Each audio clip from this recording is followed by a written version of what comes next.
Hi there, sports fans, and welcome to the Weekend Eve. In fact, not only the Weekend Eve, but Weekend Holiday Eve, because this is Memorial Day weekend. I am Brian Kress, the awesome voice. Coach 24 is still on assignment, so he was unable to make it. And we've got running the show DJ Scatta, George Walker. Mr. Walker, how are you doing this evening? I'm doing super fantastic this evening. All right. Sounds great. Now, we have two guests tonight. We have the head coach of the Kansas City Panthers, Jimmy Ross. He has been on there. He's been on here a couple of times. And we've got the quarterback of the Kansas City Panthers, Marquise Samuels. Now, what do you go by? Q Keys. Okay, so Q or Keys. So, and on Facebook, if you guys look for him, he's Keys, right? Keys. Keys. Yeah. So anyway, the Panthers are in the middle of their football season, the CMFL, the Central Midwest Football League, and they are 4-1 right now, and they are off for the holiday this weekend. They were off last week due to a forfeit, but they will come back next week and they will play the Law Dogs. Is that correct? That is correct. Okay. Will you give us a synopsis of how your season's been going so far? It's going exactly the way I planned it. We have some improvements to make. I didn't want to peak too early. We're progressing. We're coming along. It's been a plan since day one on where I wanted the guys to be at, and bringing in additional coaches, so they can have more eyes on them and get that one-on-one perspective, one-on-one coaching. When we peak, it's going to be very dangerous. And right now, we didn't want to peak too soon. I've seen teams peak too soon and then get stale. So we want to just gradually come up to where top out point is. You mean like the Chiefs? You're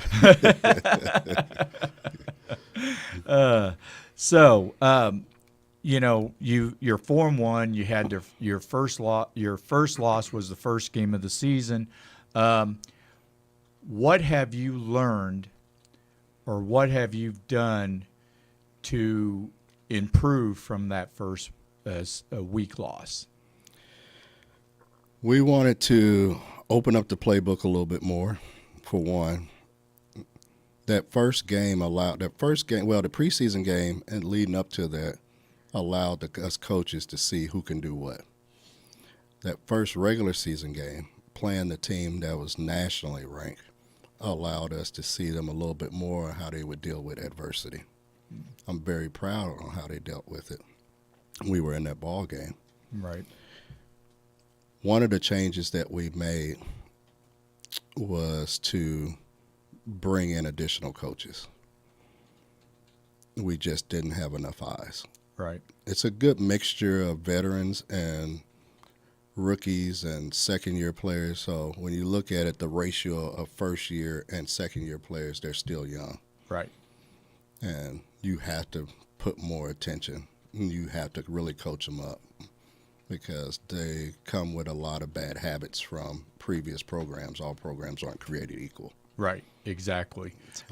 Which is also where Keys, am I saying that right? Keys. Yes. Keys. Yes.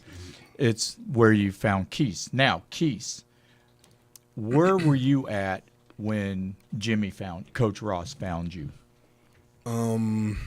Fresh out of college, was playing a little safety at Lincoln University, the HBCU down in Jeff City, and me and some friends were still looking to play ball. Some guys connected us with Coach Jimmy. We came out, loved it since day one. Absolutely. So Jimmy, what has been your strength of your team this year? I would have to say the strength of the team is the improvement on the offensive line. Bringing in some veterans, and we kind of got rid of some guys. Some guys reduced their roles, and not by their choice, but by ours. So right. We just had to get a little bit more physical up front. So we brought in some veteranship. We still got a rookie or two on that offensive line, but they're helping to coach them up as well. So the strength is our offensive line. If you can find, and I don't want to say a weakness, but in an area of improvement, where would that be? I would have to say the guys need to learn to trust themselves a little bit more, trust each other. Okay? Because as far as I'm concerned, on my team, there is no weakness spot. And that's why I said it exactly that way. I did not say there was no weaknesses, but there's always areas of improvement. So you said that you have not hit your peak. Where are you at about right now? I would say we're probably at 50% of where I want us to be. Okay. So you've got the Law Dogs not this weekend, but the next weekend. Yes. And then you have two more games back to back, or is where you're having 3 straight weeks of games? No, it's going to be 2 games back to back, and then it will be maybe a makeup game or a scrimmage game with someone, then the last regular season game. Gotcha. So we have that one. So your season will end, or let me rephrase that. The regular season will end roughly around the end of June. Correct. Okay. So when you have the playoffs, how many rounds of playoffs will there be before the championship game? 2. 2. Mm-hmm. So you'll have division, and then I guess conference championship, and then Correct. and then the championship game Because only 4 teams are getting in on each side of the conference. on each side. So okay, so there you go. So with that, where is the championship now? Last year it was in Columbia, Missouri. Missouri. That's Central Methodist. Yeah. And I was trying to think that city where it was at. It's a small city. Actually, it's like an hour or 30 minutes to an hour north of Boonville. Mm-hmm. So you've had it in Wichita, everywhere else. Where do you have it this year? This year is going to be in St. Louis. Now, the way our league is set up at the owners' meeting, we have an owners' meeting every December, usually the first week of December, and it's always in Kansas City. We put all the teams that are eligible into a pot, and we host a drawing. The team that gets drawn is the one that hosts, and then the secondary team gets drawn. In case something goes wrong, we have a secondary backup. So St. Louis won the bid for the championship and All-Star weekend. Gotcha. Mm-hmm. So,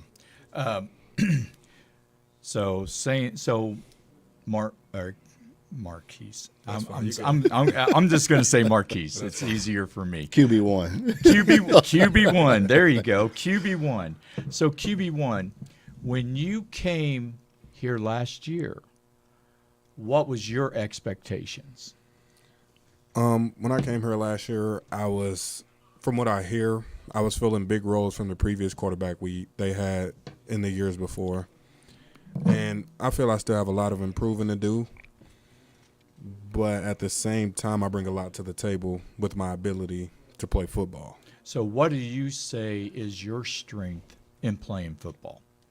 And also as a leader of the team, because you are QB1.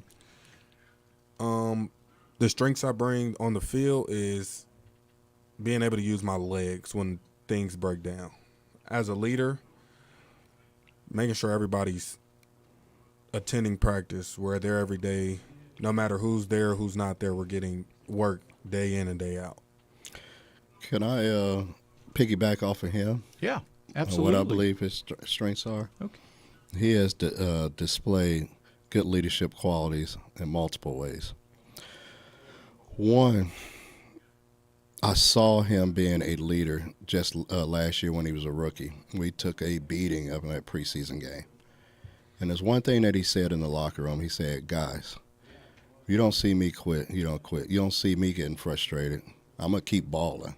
Mm-hmm. Ball with me. And I think he earned their respect then. Yeah. And so guys respect him on that. And it's not to say that he doesn't get frustrated with me or with everyone else, but He has the ability to keep himself calm, and you want that in a quarterback. Right. Okay. Absolutely. So, the NFL is totally a different breed. You have the coaches, and you have more coaches and everything else. And usually everything is lined up. How do you handle all the adversity that comes in? Because in semi-pro football, these guys are going to be in the NFL. These guys are going to be here every week unless they're injured. Everybody knows that. We all see that. But in semi-pro football, it is totally different. Yes. What do you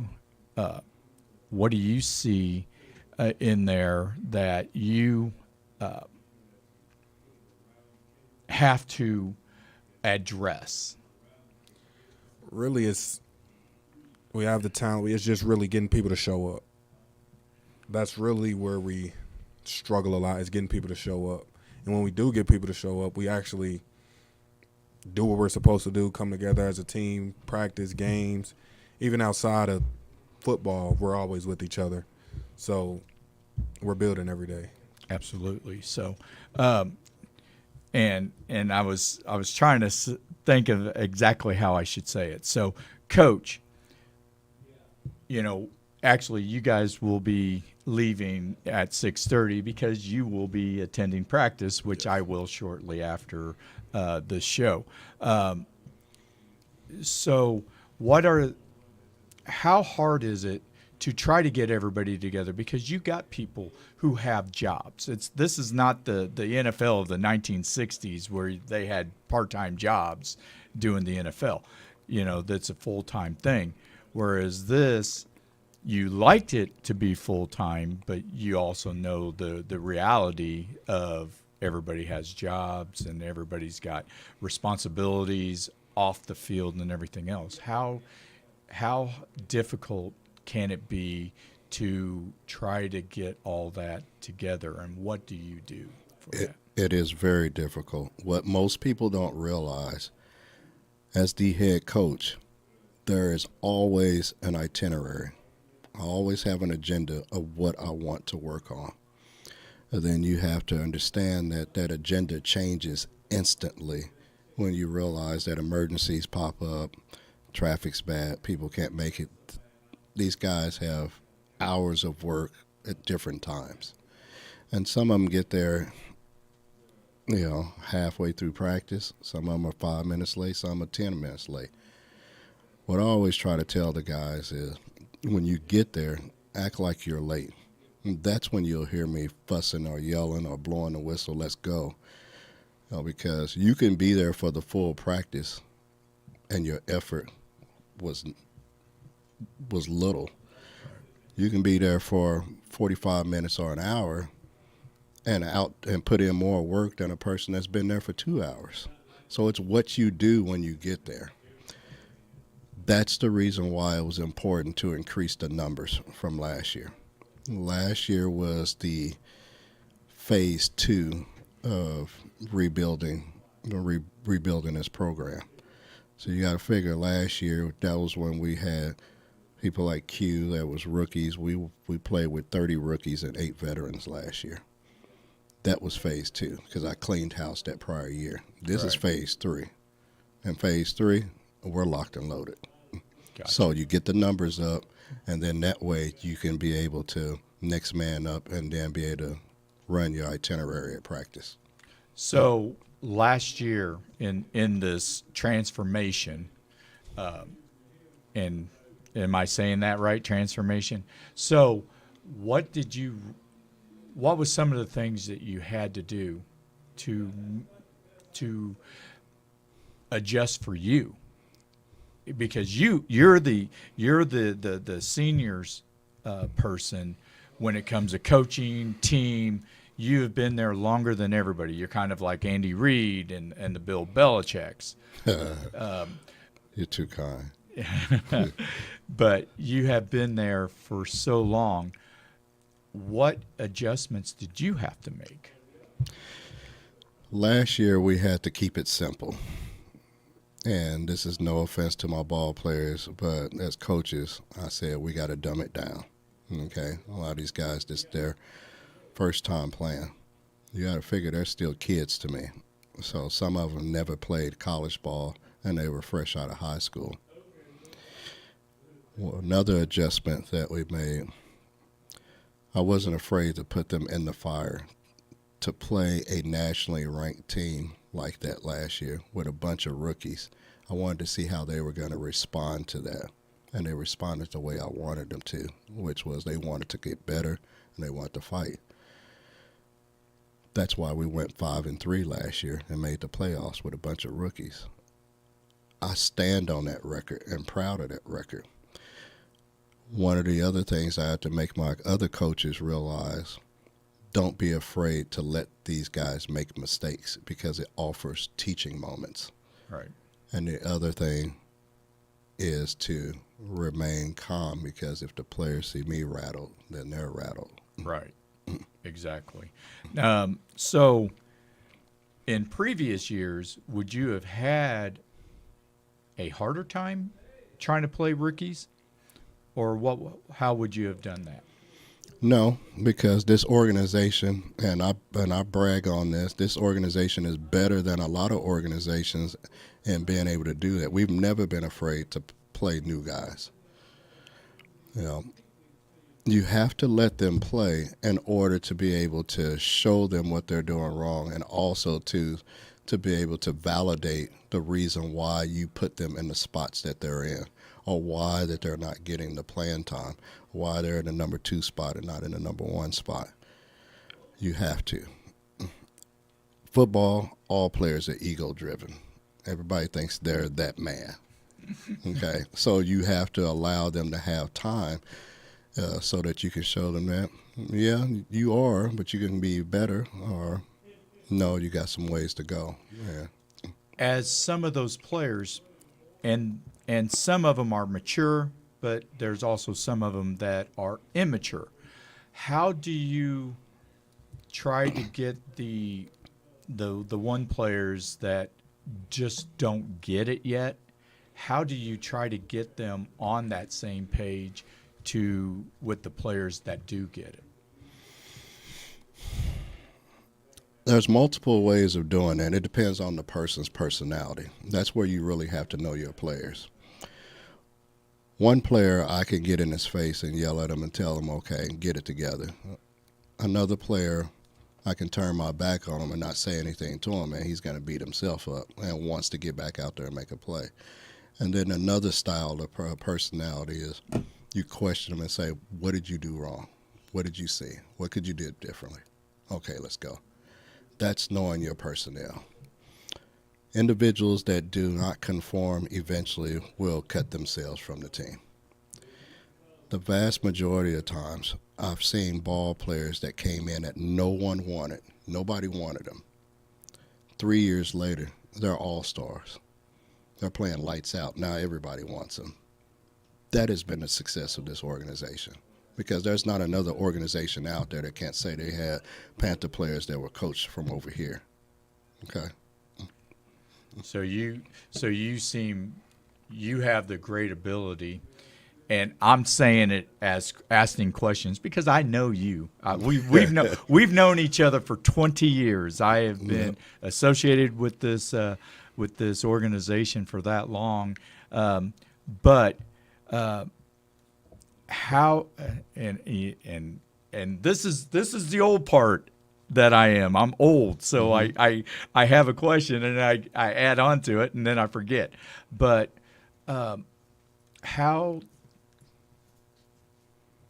do you adjust as you know, you were saying you get some of those players that you weed out. You got players that never go to another team. So how do you grab players from other teams and resonate with them? Or how do you see a guy that was a reject on several other teams, and what do you see in them? What is that? It still comes back to character. there's programs where guys never had an opportunity to play. Okay, because some teams they live or die by their veterans. Q can attest to this. I've said it many times before in the off season. Hey, all positions are open. Okay, and he's seen guys that have come in that were rookies and take starting spots or more playing time. But the thing about it with me is that you got to know exactly where you stand, because when you come and talk to me and ask why, I have an answer for you. As much as the guys may not like the answer, as they become more mature, they respect the fact that I keep it real with them and that I was truthful with them. It may not make sense to them at the moment, but later on it does. That's the reason why some guys have left this program and then came back to this program. The grass ain't always greener. Absolutely. God has the same thing. God has a plan for us. Sometimes we don't understand it. We sometimes question it. But then eventually we do. He gets it from me all the time. It may not make sense to him at that moment. And there's times I don't have time to explain everything. As a coach, you don't have time to explain everything on your reasons why. Right. And sometimes I'll go talk to him. So like in the NFL, you've got enough people where you can talk to somebody individually. How difficult is it to try to get more one-on-one time with players, because you do have a wife and family, you do have a profession that you have, How do you make it all work? One, I talk about grinding all the time. That's a word that everyone throws around constantly about, hey, I'm on my grind. When I wake up in the morning, I know I got stuff to do. Okay. I may not be able to get back with you immediately, but I will get back with you. I will call you. Ball players know that they can call me. If they can't talk to me, they can talk to one of my coaches, and my coaches can talk to me. But when I wake up in the morning, I expect my phone to be ringing off the hook, and my phone rings nonstop. And you're right. I'm a manager at my day job. I manage 20 people. I have 2 supervisors under me. I have responsibility there. I do not get up and believe that I am going to have a bad day. I don't say bad days. I say character building days. Yeah. I'm on my grind even when I wake up, because my mind is working all the time. So sometimes at practice, I may pull a player to the side and talk to him, and it may be random. Hey, you got kids? And that opens the door for me to talk to them about kids. See, you have to understand, I use this not just for X's and O's. I want these guys to be better men in society. There's a lot of people that came through this program. There's a lot of people that played for me back 20 years ago, 15 years ago, and if you had to saw them then, you would have said, they're not going to make it. They're going to be gone in a year. And they are great husbands, great fathers, and that's why I do it. And see, that's why, and I will say this is why that I have the utmost respect for you, because you have that class. And not a lot of people can say that they can.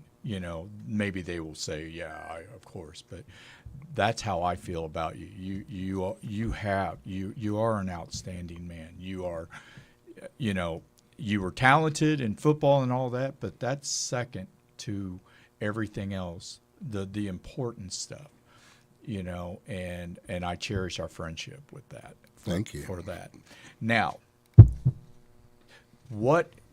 you're going to have practice tonight. So what is your focus when you get to practice? What do you do? How do you prepare?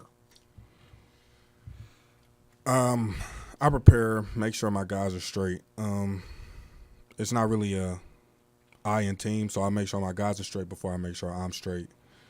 Practice-wise, game-wise, wherever we're at. Go out here, get them better, because once they get better, improves me on the field. Their abilities improve, my abilities improve, coaching's abilities improve, and we're learning. Have to keep moving, constantly learning. as a team. So, if you had one thing that you just absolutely cannot accept on the football field, what would that be? Disrespect towards teammates, coaches, refs, other teams, disrespect in general. Now, how can you try to, I guess you could say, referee it sometimes? Because, I mean, if anybody has gone to any football game, even NFL, they have times where you have somebody that is going off on another player and stuff like that. How do you referee? What do you need to do to try to control the situation? First, de-escalate the situation. It's probably just something small, and then we're running, push-ups, whatever it is. As a team, we're gonna pay for it, just like we would in a game. We're gonna pay for it as a team. That's awesome. So now, what is your goal for the rest of the season? My goal is to get my guys better and take us all the way. That's the big picture for us. Take us all the way. Win or lose, we know we made it as a team, and we can make it again. Now, I know as a coach, you're the leader. You're the one that's in charge. How much do you have to rely on the players to police themselves, to discipline themselves? I think that's why most teams go with a lot of veteran players, is because young players aren't very disciplined at times. So you have to understand, in today's society, the young men, they may not act like they want the direction, but they do. It's a struggle. You're playing a sport that's brutal and violent. And in order to play that sport, you have to have some swag about you. You got to have some toughness about you. You got to feel like you're invincible. The problem is trying to teach these guys how to control it.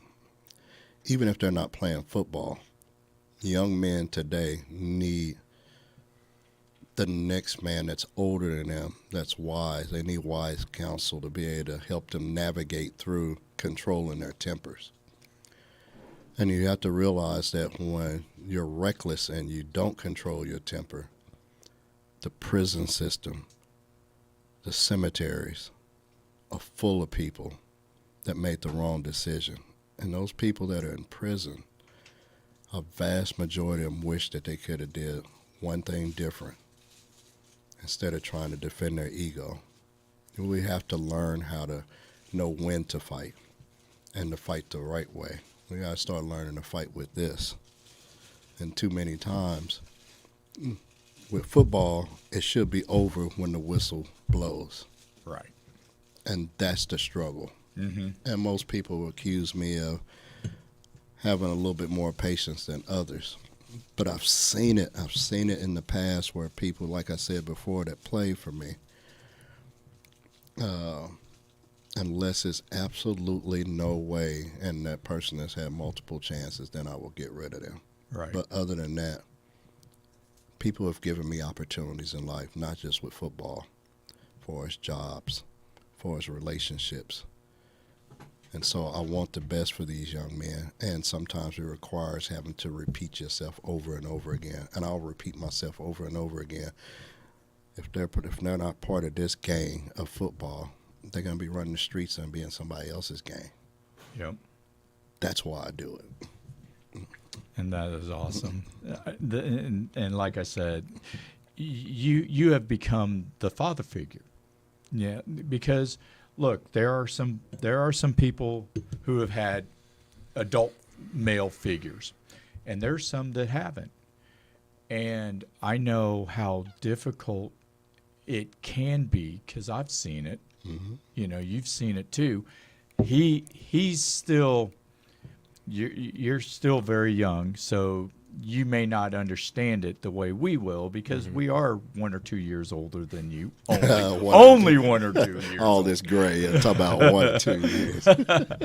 But it is important, you know, because if you were just caring about wins and losses, these guys would not be coming back and loving on you the way they do. And I've seen it. You talk about it on this show, and he's listening to it. But I've seen it. I've seen these players come back time after time. And that's the part that is so gratifying and so it's so blessed.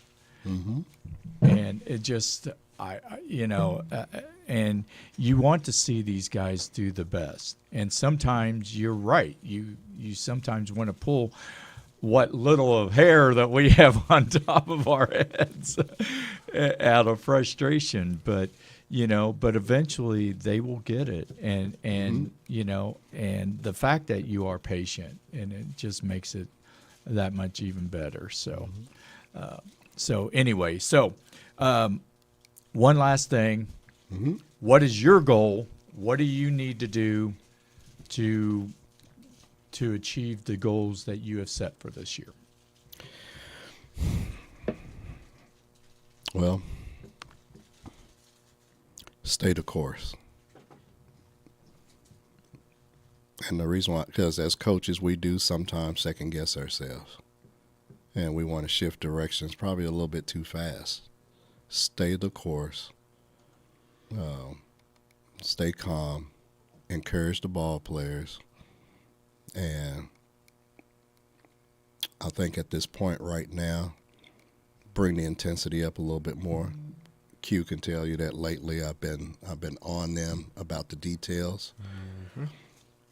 Because if I trust you with the little things, then I know you're going to accomplish the big things. You're going to give me your greatest effort on the big things. Yep. And the reason why I'm starting to turn the fire up against them is because it's not going to get easier as we get closer to that goal. So in order for us to have the success we need to, that means everything has to come up another notch. The intensity, the attention to details, the effort has to come. And so when we get there, then we can't just dial it up then. We'll already be there. Right. So there is a purpose on everything that I'm trying to do with them. Right. I may not explain it. Well, John Wooden one time said, if you are waiting for the right time to happen, it's going to pass you up. So you have to prepare. Yes. And, and he used to always have 12 All-Americans on his team because, everybody wanted to play for UCLA. But he said, look, if they don't play, or if they don't perform, they don't play. I don't care who it is. So absolutely. And that's how you are. So I'm telling you, I totally enjoy this interview again. I love having you on the show. So you guys need to invite me more. I know the last time I couldn't get on here and everything. I love being here. Yeah. It's always a pleasure to come talk with you guys. Well, absolutely. So we'll have to do that again, and you are welcome back on the show too. So, and that way we can find out what good stuff you've done to improve and what stuff that you need to improve. So, we are at halftime at the Any Given Sunday show. Awesome Voice, Coach 24, DJ Scatter, our guest hosts, Coach Jimmy Ross of the Kansas City Panthers, and QB1 Marquise Samuels, and the quarterback and leader of the Kansas City Panthers. So, guys, I am so glad, and I know you got practice, so everybody's going to wonder where you guys are at. So, so I will let you guys go so you guys can accomplish what you do, and I will be out there shortly afterwards. So we're going to. Oh, you're very welcome. And with that, we're at halftime. We're going to take a short break, and then we will be back for the rest of the second half of Any Given Sunday.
All right, we are back for the second half of Any Given Sunday on KUAW. 816-599-6893 is the phone number.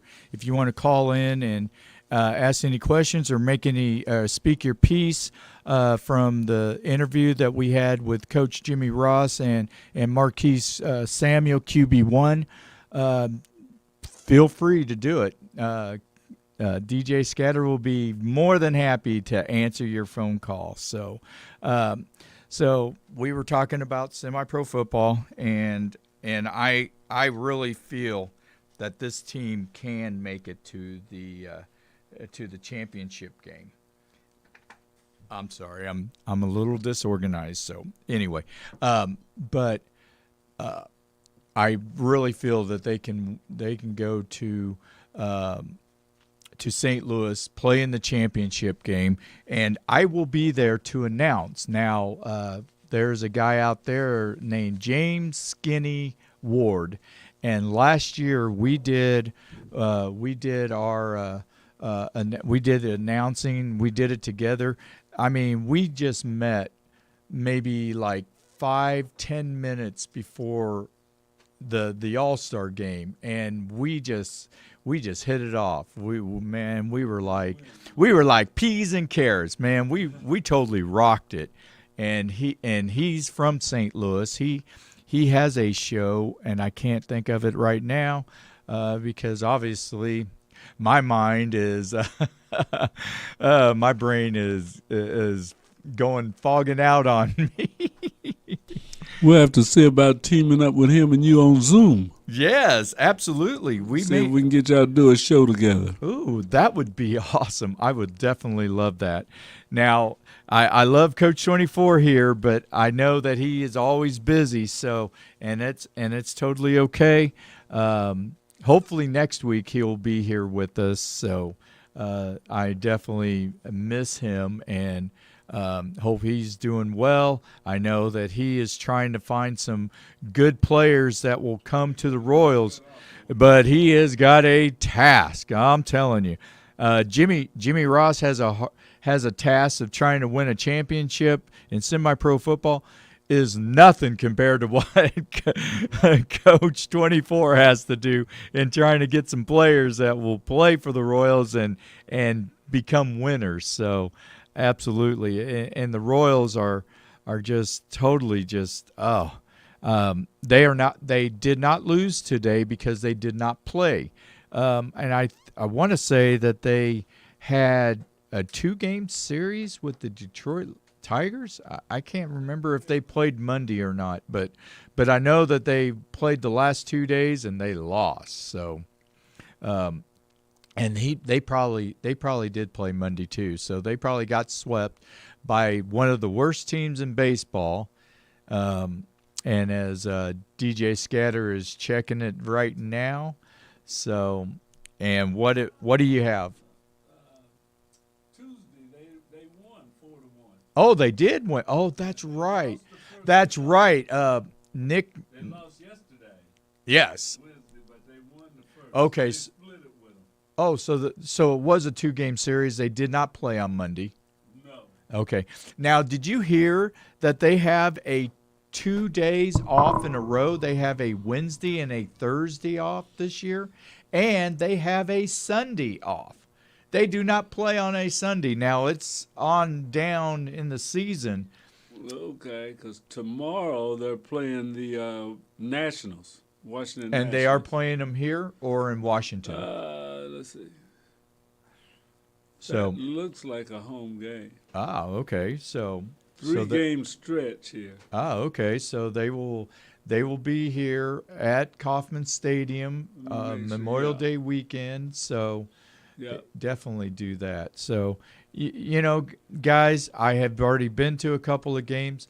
You know, I want them to win, and even when they had their best season in 1977 and they were 102-60, I would still get frustrated when they didn't win, and they only lost 60 games. But I still got frustrated. But that's just the realm of being a fan. You want them to win every game. You want them to go 162-0.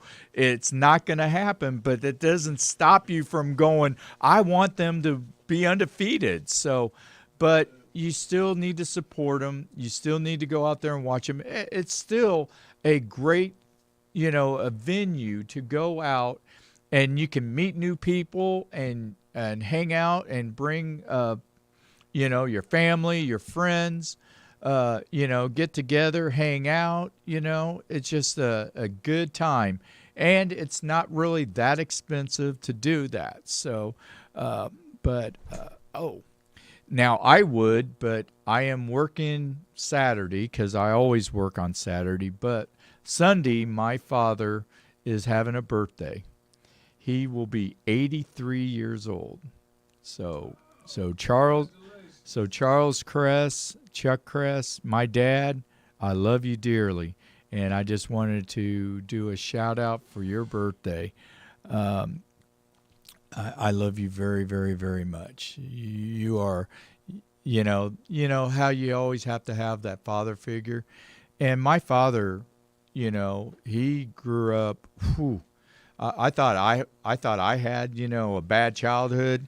My childhood was Club Med compared to my father's. So I love him so much, and he is such a great human being, and I'm looking forward to spending time with him on Sunday and just enjoying life with him. 83 is a good age. Yeah, it is. Sure. I'm telling you what, because a lot of people don't make it to 83. A whole lot don't make it to 83. Right. Well, there was one who did make it to 83, but not much more, and that is Tina Turner. She passed away yesterday after a long illness, and I'll tell you what, she was an amazing woman, for everything that she put up with and everything, and and then she was a great singer to go along with it. So rest in peace, Tina Turner. Yeah, and I never did get to see her. The closest I got, she come to Lawrence, Kansas one time. Uh-huh. We were supposed to have been going down there, and I don't know, me and some guys, and we didn't go down there. Now, and, were you younger? Oh, yeah. Okay. We were maybe out of high school. We may have still been in high school, and going to Lawrence was a big trip, right, and stuff. Right. So we didn't make it to that one. And I don't know that she came that close to Kansas City after that, other than she opened the event in, 80 or 80-something or 90-something. She started her tour here. Oh, wow. In Kansas City. Yeah. But that was, years later. Right. And so I'll have to look that up, what tour. Her comeback tour or something when she had been gone for a long time. Now, was it the one? And I'm trying to think. I think it was in Sprint Center. Oh, well, then it was later on in her years, because she was in her late 60s, early 70s. Because she was still performing, and she still had some sexy legs. I was listening to them today, and like they said, her best records and stuff when she really got her fame started after she was 40-something. Right. When she came back. Oh, I remember that one. It was a private dancer. It was her private dancer CD that she had. Well, for us, it was an album. We called it an album. Yeah. But it's a CD. So, but Tina Turner's Private Dancer, What Love Got to Do with It. Yeah, that was a big one. That put her back on the top of the mountain, and she just kept going from there. She was in Mad Max. And I think that didn't hurt either. No. The Thunderdome. Yep.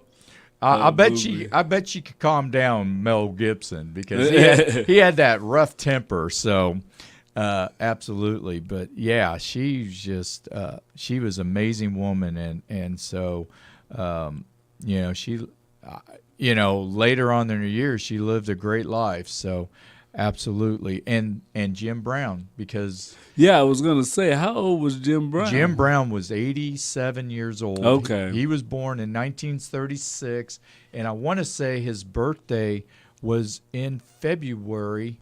I can't think of it. It's like it wasn't around my birthday. It was I think it was my birthday's February 9th. So, but I know it was in February somewhere. So he was in Aquarius too. And I'll tell you what, he was a phenomenal man. And you can say all the criticisms about what he, what his had his little I guess you could say escapades or whatever. But you know what? Everybody has their skeletons in their closet. But what he did for blacks, LeBron James says that he could not have done half the things doing for the community or everything else if it wasn't for Jim Brown. Yeah, Jim Brown was an outspoken athlete. A lot of people, and I do remember when he retired from football, they were wondering why. Mm-hmm. Because he left out and was still racking up records. Right. Oh, yeah. The most 100-yard games, consecutive 100-yard games still. Yep. 12,312 yards was his rushing record, and it took at least 25 years before Walter Payton finally passed it. And that was it was late 80s. I think it was like 88 or 89. When that happened and stuff. So he was that, and then he went into movies, and you thought, well, okay, be a little bit, but he did a few movies, and they were pretty good. And here was the thing. They were talking about that, and he was getting ready for the 1966 season. And he had told Art Modell, who had just recently purchased the Cleveland Browns a few years before, after letting go of Paul Brown. And he told Jim, and Jim Brown said, look, the movie took longer. There were some challenges going on. It was going to take me a little longer. And he goes, well, I'm going to have to find you $100 a day. And he was like, okay, well then I'm done. So he didn't have to do, and Art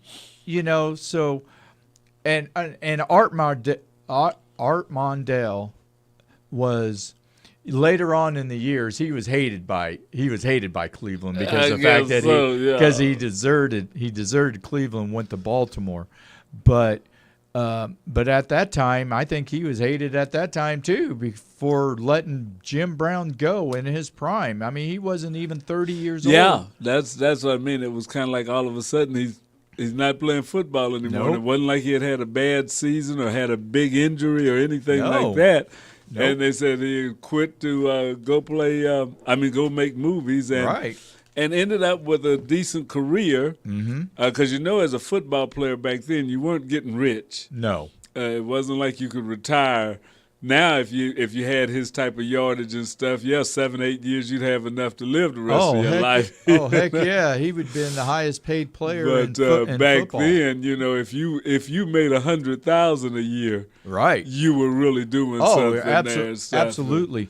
Well, I bet you he was probably around the 50,000-60,000 or something. We'll have to look that up. Yeah, but what I have here is the 1957 draft.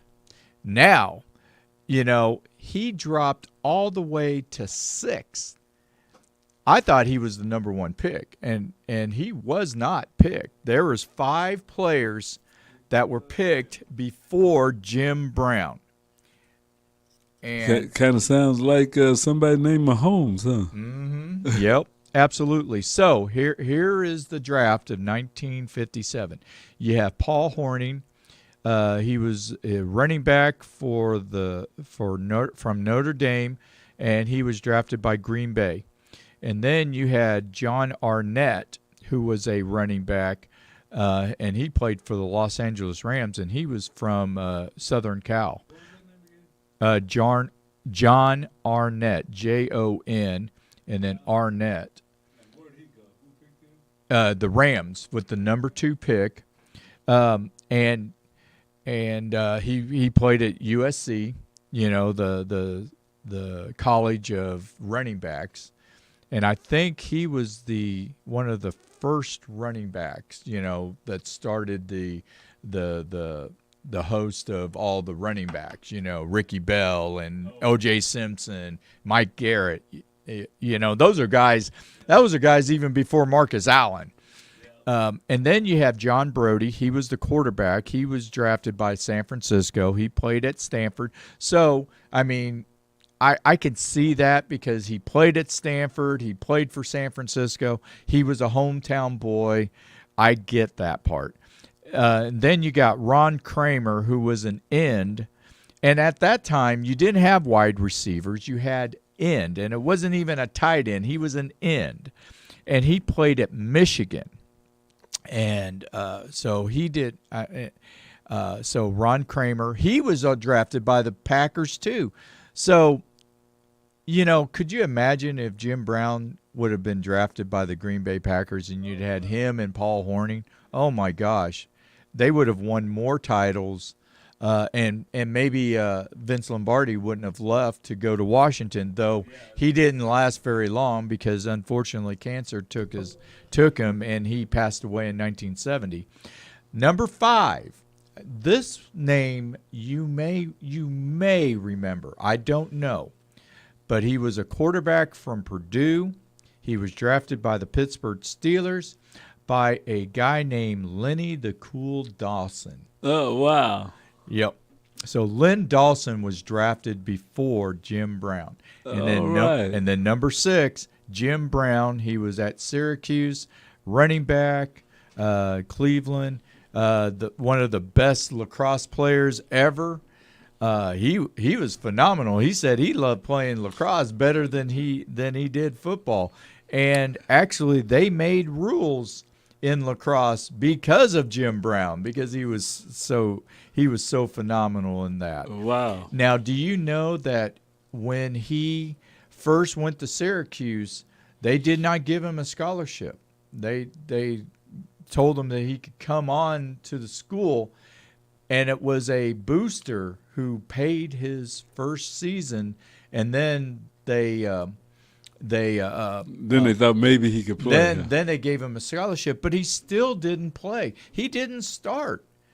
And you see this now, and you go, oh my gosh, what the heck were they thinking? But at that time, racism was still horrible. Oh yeah. Well, in the 50s. And to me, racism is still horrible. Well, today, right, but in the 50s, it was really bad. I mean, segregation was starting to come along. Well, and you couldn't even play, or a lot of them couldn't travel to the southern states to play. No. For college if they had black players. No, but you couldn't go down to Alabama and Ole Miss and Right. stuff as a team, so they weren't even on the schedule. Right. So if you had brought somebody in like Jim Brown. Right, exactly. So I remember, I was watching some of the stories because when Jim Brown passed away last Friday, they were doing all the documents of him. And so when Jim Brown and other players were